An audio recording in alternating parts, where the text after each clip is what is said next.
Hi everyone, it's Katie from Chords Records. I did a record haul last week which blew my mind, including the three grails you will have already seen in the thumbnail, and I'll show them right now. It was an extraordinary record fair. So I know the guy that runs the record fair. It's in my kind of local town area. He's a kind of a legend in the Australian music industry and ran a record shop in one of the Sydney suburbs in the 70's, and he managed a couple of well-known bands, which I won't mention just in case he doesn't want to be called out. But every now and then he runs a record fair, maybe not often, maybe once every month or once every 2 months, just in and around. And he and I have become mates, and he texted me and said, I'm coming to your area 3 days, pop in. And so I popped in on a Friday night when he was opening, and when I walked in, there was only one other person there, and it was just a massive hall, typical record fair, massive old hall. And I went through every album. I was there for 2 hours.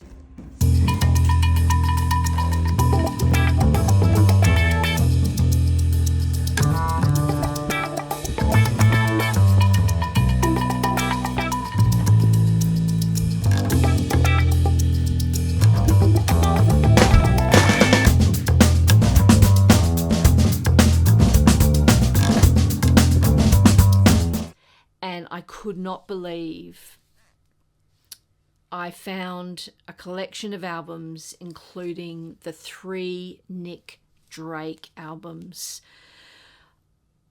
The prices were too good to be true, and I couldn't understand it. And he rushed over to me and he said, the covers have had a little bit of water damage, but that actual vinyl plays beautifully. And I thought, I'm going to buy them. I mean, these things normally go for hundreds and hundreds of dollars.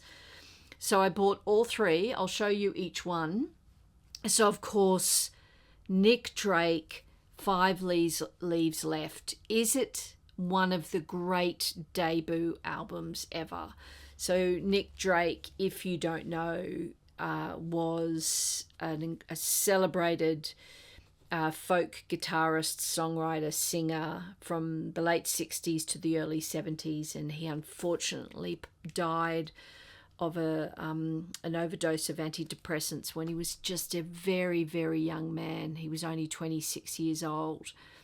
But between kind of the ages of 19 and 24, 23, he recorded 3 stunning albums, which have become cult classics, and I'm sure you know them.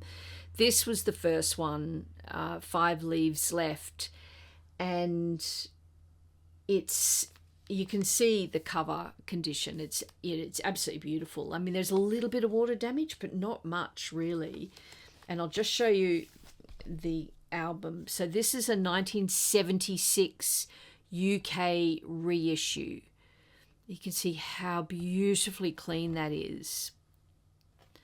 From On Island Records, of course, he was famously signed by Chris Blackwell on Island Records.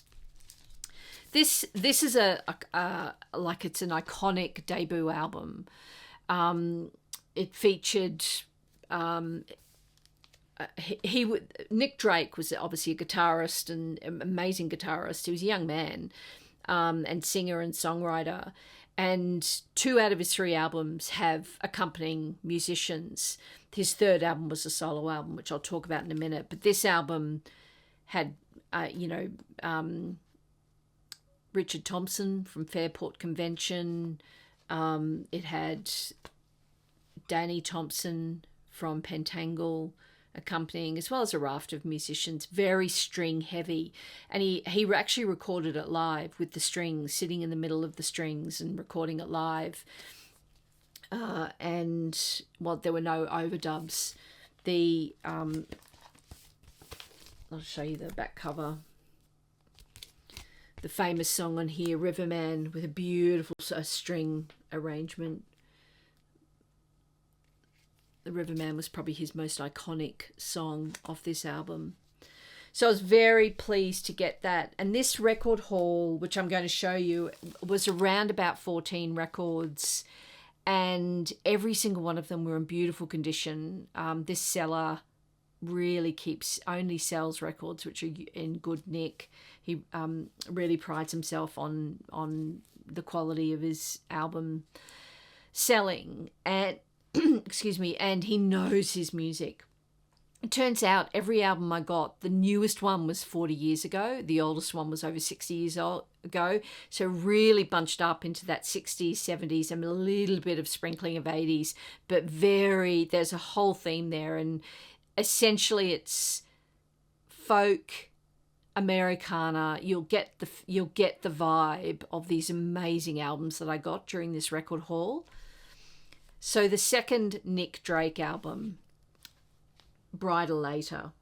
Is it my favourite? I don't know. I mean, any given day, I'll swap between my favourite Nick Drake albums. I absolutely love him. And this was another one. This was also a UK 1976 repress. These are really hard to come by. I mean, the originals can go for thousands, but the 76 represses are actually quite rare. They didn't do that many. And then, of course, he became a lot more famous in the late 70s and 80s and, 2000s. But these ones on the Island label that they pressed just a year or two after his death, he died in 1974, I think it was, are really hard to get, but in beautiful condition. I mean, I've cleaned it once. I'm going to clean it again. You can see there in the reflection of my light how clean these are. And I'm just a very lucky person to have found these. And as soon as I picked them up, the record seller came over and said, "You found the Nick Drakes," and I went, "You bet." So again, this one had a little bit of water damage inside it. It's an iconic cover of the Brighter Later. So this one again features the backing musicians, for people from Fairport Convention, John Cale from the Velvet Underground. But my absolute favourite solo on this album, that apart from Nick Drake's music, is a South African jazz musician called Chris McGregor, and he plays on the song Poor Boy, which is this kind of really soulful, bluesy, jazzy long number. And the piano solo on that, it's as jazzy as it gets on this album. It's just absolutely brilliant. In fact, it's one of my favorite jazz solo albums on a songwriter album ever. If you're not familiar with it, stream it. It is just really swinging and toe tapping and brilliant jazz piano. So this is the second album, Brighter Later. It was released in 1971.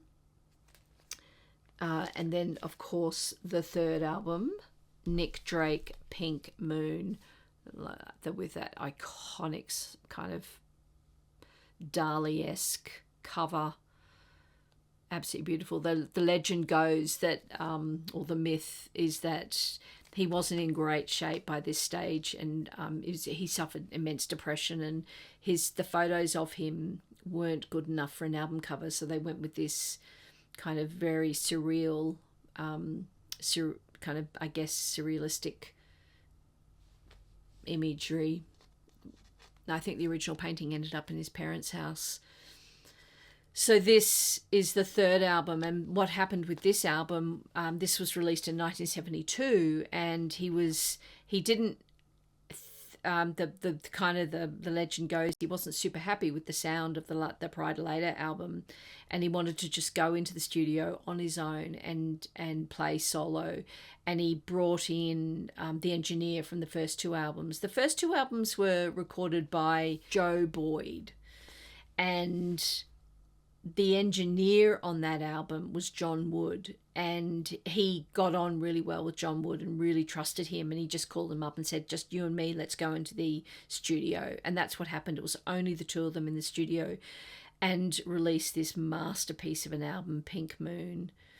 Beautiful solo album. All three of them are just brilliant. On any given list, they'll come up in the top albums, top 2,000 albums, top 1,000 albums you need to hear before you die. These are just iconic cult albums. I now have the set from the 70s. They're not the originals, but they're close enough. 1976. This one is a 1978 Australian repress in almost mint condition. It's just absolutely beautiful. Slightly different island label.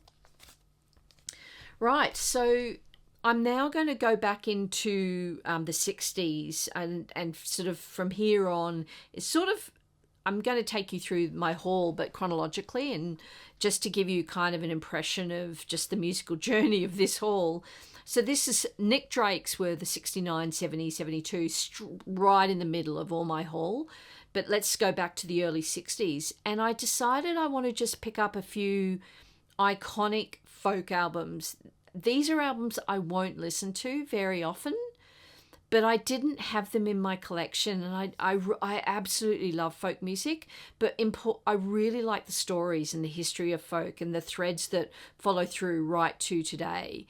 And so I decided, I saw this album and it was super cheap, and I decided to pick it up. And it's the 1962 original Australian pressing of Joan Baez's first album, and it's in pretty good condition. It's on the Vanguard label, which is who released the first album. I'll just show you. I don't know if you can tell on the camera. There's not a scratch on this thing. And it's as I said, 1962 Australian original. And it's beautiful. It's a beautiful album. Joan Baez, I think in the, she was so influential in the 60s, hanging out in New York, Bob Dylan era, Tim Hardin, the whole gang. And I just wanted to, I'm not a super fan of Joan Baez, but she's so iconic. I felt like I needed to have a couple in my collection, so why not get an original first press? It was going cheap. And then I also bought another Joan Baez at the same time. And one of the things that drew me to this particular copy was the album cover. And it's in immaculate condition. I would say it's mint. I don't think it's ever been played. And this is her 1971 One Day at a Time.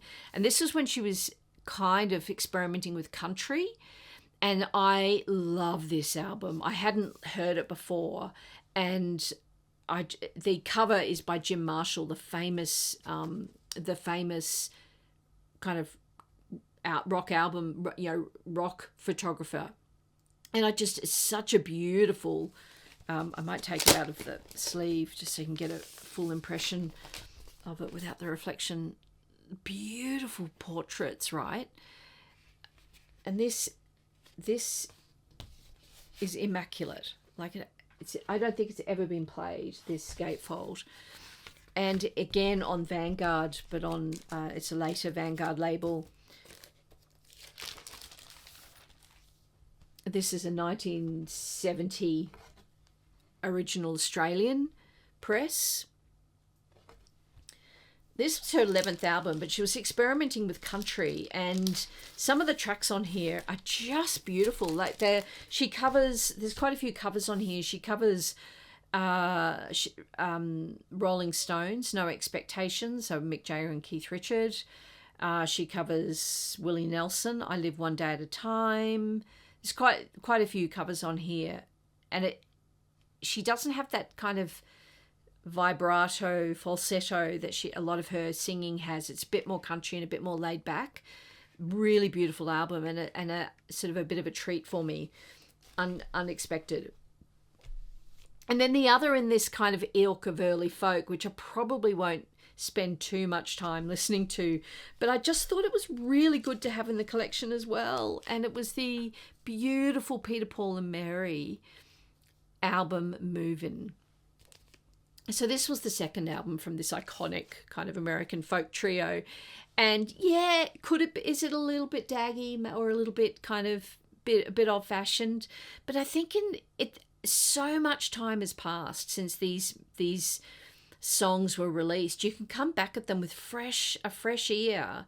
Mary Travers, oh my God, what a voice. She was just an absolutely beautiful singer. And the songwriting was just sensational. This, of course, has the very famous, probably is it their most famous song, Puff the Magic Dragon, which is referred to on this is a first press of this album, 1962, 63, sorry, Puff the Magic Dragon, but it's referred to as Puff, about the kind of childhood innocence. And contrary to a lot of rumor, it wasn't about marijuana or drugs. It was about, children growing up and leaving their kind of imaginary friends behind. But a really beautiful album. It's a really great condition. So that was the other one. And Peter Yarrow, actually, from Peter, the Peter of Peter, Paul and Mary, who wrote Puff the Magic Dragon, only died this year in January. Right, and then the other of this kind of group of folk singers in the 60s is the famous French artist Françoise Hardy, and this is her in the English, or the alternative title, Sings in English album from 1966. And this is a super rare New Zealand original. And it's on the Disque Vogue, Disque, I don't know how you'd say that. That's who she was signed to in France. And that's that beautiful pink label. I don't have any of Françoise Hardy. I find her a little bit... I know a lot of the vinyl community love her, but I find her a little bit saccharine. Her voice is beautiful, and she's obviously a beautiful woman, and she appealed to men. I think men loved her, and women wanted to be her. But I just find her a little bit hard to listen to, just her voice. If I wouldn't put it on too often. But that kind of rounded out. These were all really cheap, and they were all in beautiful condition. I thought just really great to have in a folk collection. So that's Françoise Hardy. This was her. How many? What album was this? I think this was her. This was her kind of famous English album, and it had that famous song on it. All Over the World, which was probably her most famous song actually in English. And she started recording, I think, in French in about 1962. And she became famous as part of the what was it? The yeah in French, yeah movement. The translation of the yeah kind of English beats kind of singing. All right. Now we move slightly sort of through the 60s and to another incredible American singer, moving out of folk and moving into kind of pop, and that is Laura Nyro. If you know me at all, you know how much I love Laura Nyro. Anytime I see her albums, if they're in good condition and better than what I've got, I will pick them up. I have all her albums. I've got box sets. I've got the lot. And this was in beautiful condition. And of course, this is Going to Take a Miracle, Laura Nyro and LaBelle, the amazing soul and R&B trio featuring Patti LaBelle. And famously, they became great, very, very dear friends until she died, Patti LaBelle and Laura Nyro. And it really is a duet album. It's covers of the 50s and 60s classic soul and R&B songs, and it's a duet album between Laura Nyro and the LaBelle trio, and it's just a treat. I'll read you some of the titles. You'll recognize all of them. I Met Him on a Sunday, Dancing in the Street, Desiree, You've Really Got a Hold on Me, Spanish Harlem, and it goes on, and of course the title track, Going to Take a Miracle. And I've always loved that cover. It feels really contemporary. And so this was her fifth album, and it was released in 1971. And by this stage, she'd come off Christmas and the Beads of Sweat, I think, was her previous album. So she'd already done, Eli and the 13th Confession, and she was... After this album, she actually took a long time off and moved to the country, about 5 years. But this was probably her last commercial success. So I was very happy to get that. And then moving into the 70s and country folk, Americana, the beautiful John Prine. And I was so thrilled to get this album, Diamonds in the Rough, 1972.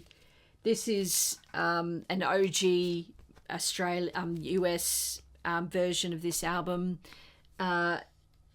It came off the back of his debut album, which was really successful, and he wanted to just kind of go into the studio and record like he used to with his brother and a couple of friends. And so it was recorded in 3 days, $7,000, and it does sound it a bit. It's very it's just him and his guitar and a couple of musicians, but it's really fun. And classic John Prine, sound and kind of lyrics. And it was just, I collect all, if I see early John Prine originals, I pick them up. I just adore him. It was on the Atlantic label. And so that was 1972. Right, and now the next one, if you remember last year during Record Store Day, this was reissued. Lowell George from Little Feat, Thanks, I'll Eat It Here. And of course, if you don't know who Lowell George is, he was the founder, singer, songwriter, guitarist of Little Feat, classic 70s American blues country band. I don't know how you describe it. And this was his first solo album. He recorded this in this 1972, I think it was, or it was a bit later. No, 1979. It was released 10 days before he died of a heart attack. And so he never recorded anything else. And I love this album. I didn't pick it up at Record Store Day. It wasn't available in my local area. The guy next to me in the queue for Record Store Day was looking for it. He didn't get it. And I found an original really cheaply at this record fair. And of course, an iconic cover by Neon Park. If I've got a couple of other, they did most of Little Feat's album covers. This is Dixie Chicken. You can see kind of the vibe, and this is Feats Don't Fall on Me Now. You can see the kind of vibe of them. I love Little Feat. And then this is an iconic cover, and the people in the background here are Marlene Dietrich, Bob Dylan, and Fidel Castro. It's a rip-off of a very famous French painting. This is very, I think it's aged really well, to be honest. It's very country-esque, Americana. It's very easy listening. It's got all the kind of the hallmarks of Little Feat. In fact, a couple of the Little Feat guys were on this album, though they didn't play together. It's just a great, easy listening album. It was probably entering the 80s. Like you could hear the signs of those late 70s sounds, and you could hear the future coming. People like Bonnie Raider on here, J.D. Souther. It has got like a cast of amazing musicians. But this album, I think, is so underrated. I just absolutely love it. So I was thrilled to get an original of this in beautiful condition. It's on the Warner Brothers label. Right. Moving on. Okay, just going back into the 70s a bit. I could not pass this up, mainly because we have every Bowie album, and I try to upgrade if I see better condition ones. This is an original on the orange RCA. Of course, this is David Bowie's classic cover album. I'll just show you, if I can show you how beautiful condition that is as well. I was so happy. So the pin-ups, of course, everyone knows the song Sorrow, from the cover of the Mercy song. I love that song. This is, I think, a little bit of a polarizing album, where it's a lot of people don't particularly rate it. I love it. And it's David Bowie reinterpreting in kind of proto-punk, or kind of punky, in a punky and David Bowie-esque way, classic songs that he loved and bands that he loved in the 60s or 50s and 60s. And I love it particularly because there's an Australian easy beat song always on, what is it? Friday on My Mind, which is a very famous Australian easy beats band. But Sorrow's the most famous song on here. I absolutely love this album. This is an OG. Of course, the famous cover by photographed by Twiggy's partner and manager at the time, and that's Twiggy there. It was originally shot for Vogue, and they used it for the cover. It's iconic. Is it one of the most iconic album covers? I wonder. So very happy to get a really beautiful copy upgrade of that. Another amazing upgrade I got, and I can't believe this, was the pristine mint condition of the Australian DJM release of Elton John's Yellow Brick Road, and it is pristine. And I had because I had bought all those other albums, he gave this to me. He threw it in for free, and I couldn't say no. I mean, and I've played it, and it's just, there's not a crackle, there's not a sound. Very happy, and the album is just almost like never been opened. Absolutely brilliant. So the iconic Elton John album, Goodbye Yellow Brick Road from 1973. And then just a couple of other female artists. As you may or may not know, I'm a Joni Mitchell completist, and I had not seen... you can get anything, on the secondary market if you look online, but for me, the joy is finding things at markets and fairs and, at yard sales or whatever. And I'd never seen this in the wild. And this is Joni Mitchell's Wild Things Run Fast. And this is nowhere near a known album of Joni Mitchell. So this is Joni coming out of her Mingus era, her jazz era, and moving into the 80s. So this was 82. And it's her 11th studio album. But it was the first of the Larry Klein era. And I always relate Larry Klein to Jaco Pastorius because she'd obviously found this beautiful sound of the beautiful fretless bass and that really punchy, humming, deep bass sound that was bass forward. And she ended up meeting and marrying Larry Klein, who was an incredible bass guitarist. And this is the first of those, and he produced this one and the next four. And this is the first album of Joni Mitchell's on Geffen Records. And I love this album. It's nowhere near one of her most popular albums. And I think you need to, if it's your first Joni Mitchell listen, and you don't know, it depends on what era you were born. So if you're born, so when you're familiar with Blue and all the, Court and Spark and all her great albums, that's where you go to. But if you're a little bit later and this is your first introduction to Joni, you would love it. And of course, the first song, which is just honestly a brilliant Chinese Cafe / Unchained Melody, the famous song Unchained Melody. And it's this beautiful love story weaving in the two songs together. It's an absolute classic. Wild Things Run Fast. It sounds brilliant on vinyl. If you can get it on vinyl, pick it up. You'll pick it up really cheaply. It's the first time I've seen it in the wild, but very happy to have it. And a beautiful condition as well. And then finally, the final album of my haul, and again, another one like Joni Mitchell, Emmylou Harris, who I also collect all her albums of, and I'm slowly chipping away at that. When you see them really cheaply, but it's usually the same ones, and I have not seen this one, the same as the Joni Mitchell, I haven't seen this one in the wild. 13, obviously her 13th album, and it's really quite underrated.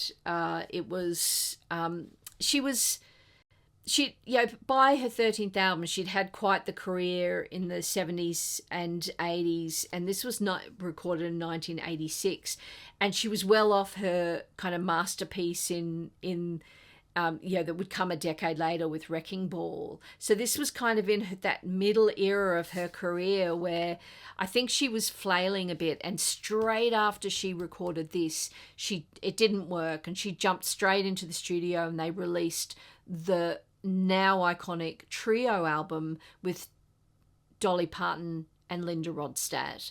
But this was the album that came just before it. It's classic country music.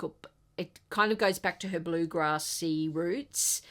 And when you put it on, it's unmistakable, and it's not genreless. It's very genre heavy in country, or probably leaning more towards what we'd now call Americana. Very quite independent and bluegrassy, but classic. I mean, even the hat, like, it was really country forward. But on here, there's quite a few covers, and one of the ones I love, speaking and very topical at the moment, is a cover of Bruce Springsteen's My Father's House from Nebraska. And it's really quite beautiful. Give it a stream and have a listen. Other musicians on here are people like Rodney Cowell, who just appeared. He's still alive. He's still going, and he just appeared in the Americana Honours Awards. Emmylou Harris appeared in the Americana Honours just 2 nights ago. They're still going. I just love these artists. Who else is on here? Vince Gill is on backing vocals. So that's my final one. So there we go. We started with Nick Drake. What a treat. I now have all three, and you've kind of seen it's quite a thematic video of sort of that guitar forward Americana country, beautiful, beautiful singer-songwriters. I hope you enjoy this video, and I'll see you in the next one. Bye.